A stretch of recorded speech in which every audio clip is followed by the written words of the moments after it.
Egypt, a historic landmark, an ancient civilization in the world, home to Africa's premier bank, Afrexim, who's helped shape transformation in Africa by being a leading force within intra-Africa trade, export development, and industrialization at large. The bank, its significance in energy transition in Africa, with its continuous funding of energy activities geared towards economic development and a seamless and effective transition. The Invest and Trade Africa Show is live at the 29th Annual General Meetings of the Afrexim Bank. Stay tuned as we bring you highlights of this timely event and an exclusive interview with the President. My name is Uju Palsy. Welcome to the show.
I am pleased to report that we have now completed the pilot phase and launched the commercial operations of the Pan-African Payment and Settlement System.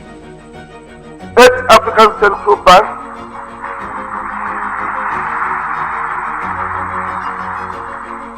8 African Central Banks and over 45 commercial banks have joined the system, and quite a number are in the pipeline. So African currencies, we can now trade amongst ourselves using African currencies, thereby domesticating inter-African trade payments and potentially saving the continent over $5 billion in transfer charges when fully implemented.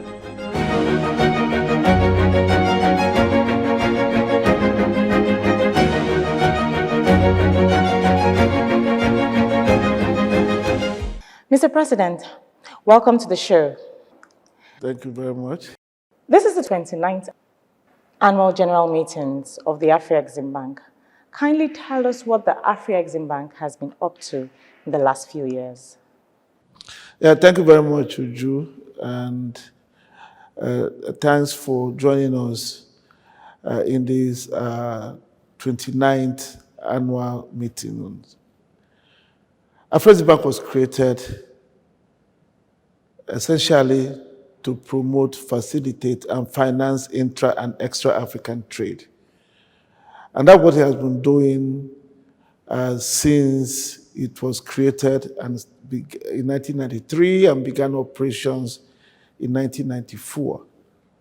But since I became president, some 7 years ago, we have pivoted towards intra-African trade promotion, facilitation, and financing.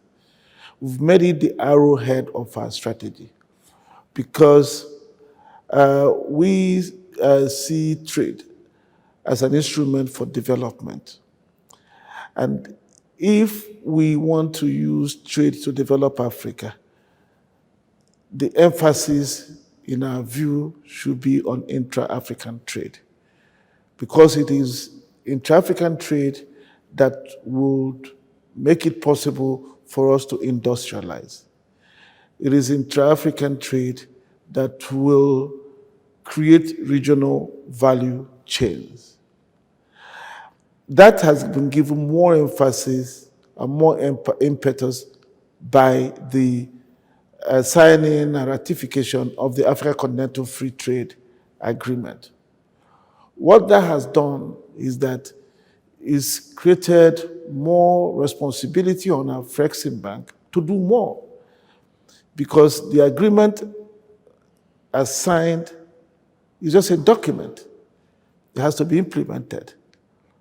A key instrument for effective implementation will be finance.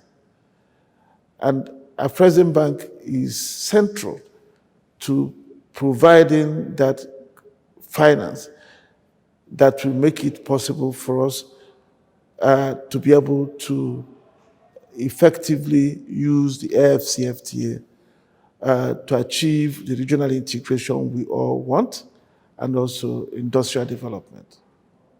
Brilliant. At the Invest and Trade Africa show, we are very excited at the bank's commitment to the hydrocarbon industry, especially at this time in energy transition. So can you tell us what drives this passion? Well,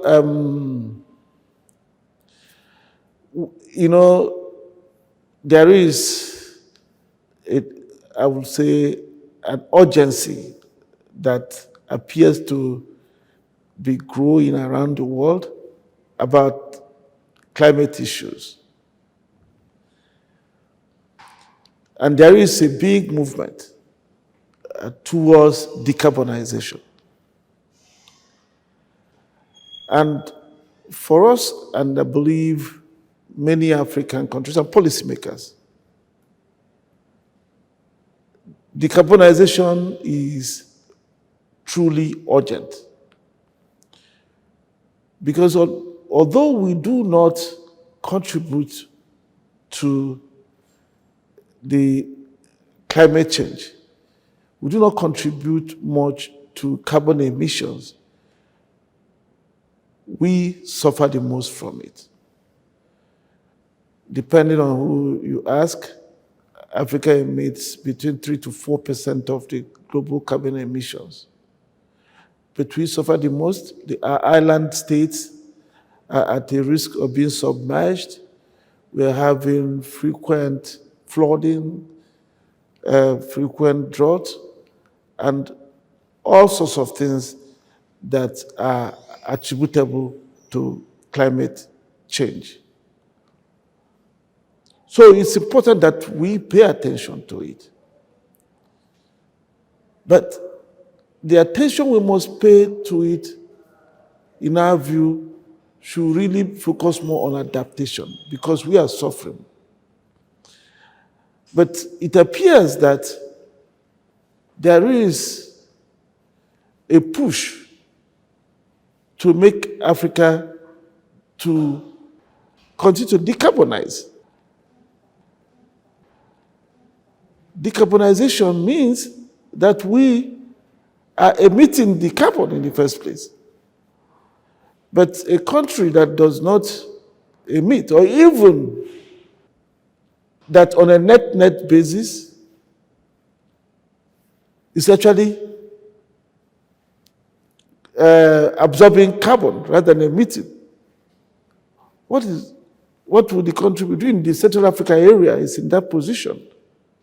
It's a huge carbon sink, and they don't emit any significant carbon. So, but the problem with the aggressive push is that there has been a move to stop financing fossil fuels, especially oil and gas, until recently when gas was now excluded. But even with the exclusion of gas as a greenhouse gas, as the way defined, financing is still hard to come by. It's possible that the Ukraine crisis will change that, but today, international banks have all left Africa, banks who used to finance oil and gas. What that has meant is that the countries that depend on this for foreign exchange revenues, fiscal revenues, even employment, are finding themselves in difficulties. Investments in oil and gas sector declined from about 60 billion, I think in 2019, to just 20 billion in 2021. You can see the massive decline. If these investments are not made, we will be putting the lives of more than 500 million Africans at risk. So it becomes decarbonization for the graveyard. Because you're telling people decarbonize, but there is no alternative to the requirements, the needs for today's livelihood. So the way we see it is that we have to agree, all the parties, we have to agree to an arrangement that makes it possible for Africa to adapt to the ravages of climate change, that makes it possible for the African economies that depend on oil and gas to be able to continue to use the revenues from this oil and gas for their livelihoods, while also preparing them to begin to transition to cleaner energy. I think it's this balancing act that we are not getting right.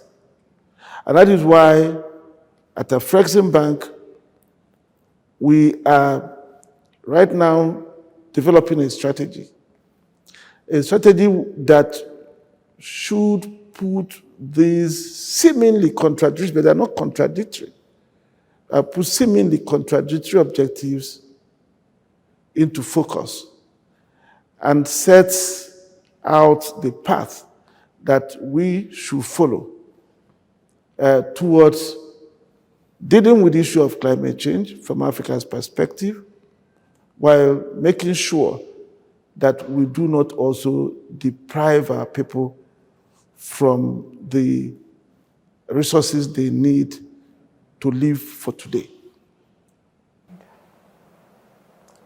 It seems like a very brilliant plan, Mr. President. So one last question.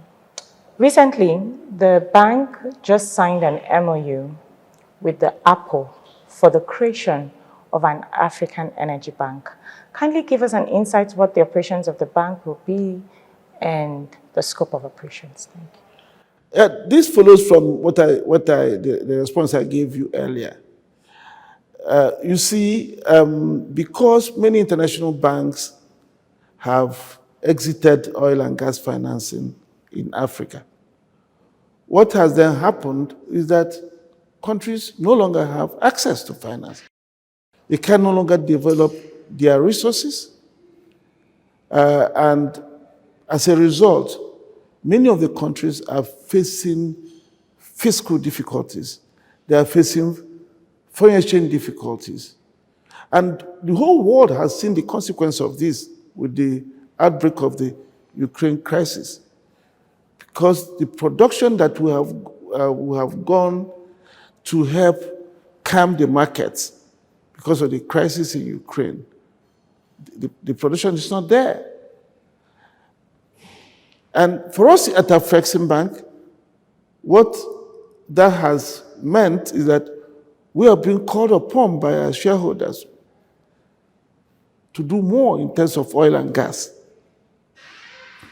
So the members of the African Petroleum Producers Organization came together and in consultation with our Flexing Bank, decided that we had to do something about this.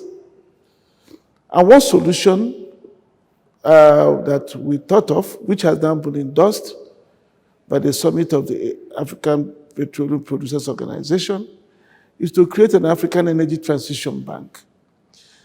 The intention is that this bank will focus on financing oil and gas while preparing the countries for an energy transition in a way that is orderly. It will help us to ensure a just energy transition. One that recognizes that we have to meet the needs of today while we plan for those of tomorrow. So the needs of today are the livelihoods we need to preserve. And the needs of tomorrow is preserving the climate so that we leave something for our children. We do not think that these are contradictory. If we don't solve the needs of today, no matter the goals you set for tomorrow, it will never be achieved. Because the people who are hungry are the most destructive of the climate, of the environment. So we must avoid that. So that's what this Africa Energy Transition is trying to do. And by the time this bank is created, hopefully in the next couple of months, then the Afrexim Bank will have the opportunity to focus more on helping our member countries, the African Union member countries, in leveraging the opportunities that the new climate energy transition offers. Africa has a lot of opportunities for production of batteries, electric vehicles, and so on. The Democratic Republic of Congo alone produces over 70% of world cobalt. If you combine what Congo and Zambia produces, you're talking almost of going towards 90%. But batteries are not produced in these countries. So Afrexim Bank will then have more time to focus on these kinds of ventures that makes it possible for African economies to capture more of the value chain in those battery minerals, while the African Energy Transition Bank will deal with the problems of today. So it's kind of creating an opportunity for a division of labor. We have this Energy Transition Bank to deal with today, while Afrexim Bank makes sure that Africa is prepared for tomorrow. We think that is what Africa needs. Fantastic. Thank you so much, President Orama. And we wish the Afrexim Bank all the best in its future endeavors. Thank you once again. Thank you very much, Uju, and wish you and the magazine all the best. And we hope you will use the channel and the media to be able to mobilize our people so that they are aware and are alive to the challenges we must all confront. And again, I repeat it, the challenge of dealing with the problems of today, which are well in front of us, and also being prepared for those of tomorrow. We cannot ignore any one of these. So we cannot focus on one and leave the other. That is the message I think you should help us pass on to your viewers. Thank you, sir.